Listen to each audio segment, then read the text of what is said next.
আদালতের পত্রিকা আহিত আজকের বিক্ষোভ সমাবেশে উপস্থিত শিক্ষক ছাত্র জনতা আপনারা লক্ষ্য করেছেন এই সরকার ক্ষমতা আসার পর থেকে মানুষ খুন করা থেকে শুরু করে নির্যাতন করান রাজপথে হত্যা করে নির্যাতন থেকে শুরু করেন এমন কোন হিতকার নেই এই সরকার করেনি।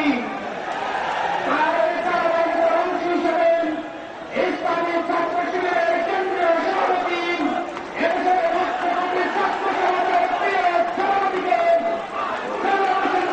গ্রেপ্তার করেন এই সরকার ছাত্র আগুন দিয়েছে।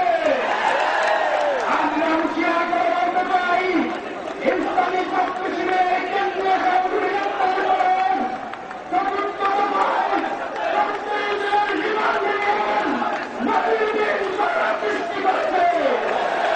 আমরা বলতে চাই জীবন দিলেন নির্যাতন করেন ইসলামী ছাত্র শিবিরের আন্দোলনকে সরানো যাবে না। সামনের পর্বে আপনারা রয়েছেন শিশুদের হাসপাতালে নাকি নানা দিয়ে বিল্ডিং বসে দিয়েছেন। আমরা বলতে চাই ছাত্র শিবির রক্ত মাঝে এমন রাস্তা হবে সেই রাস্তার মাধ্যমে সরকার মস্তক থেকে চুরমার হবে।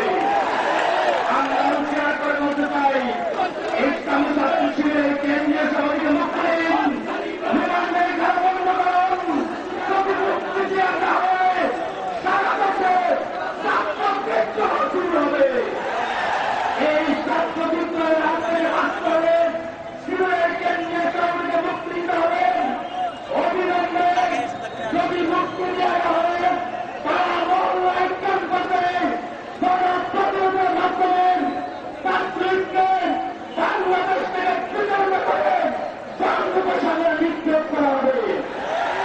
শেষে বলতে চাই আপনার ভক্ত আমাদের রায়ের জন্য আবদ্ধ করছেন। আপনারা ইসলামী ছাত্র শিবিরের পক্ষ থেকে সুস্পষ্ট বলতে চাই যদি বরং প্রধানমন্ত্রীর ট্রাইব্যুনালে অন্যায় রায় দেওয়া হয় তাহলে এদেশের গ্রামে গঞ্জে অবরোধ সৃষ্টি করা হবে।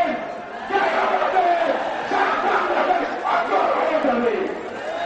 আগামী দিনের রায় সংগ্রামে ইসলামী ছাত্র শিবিরের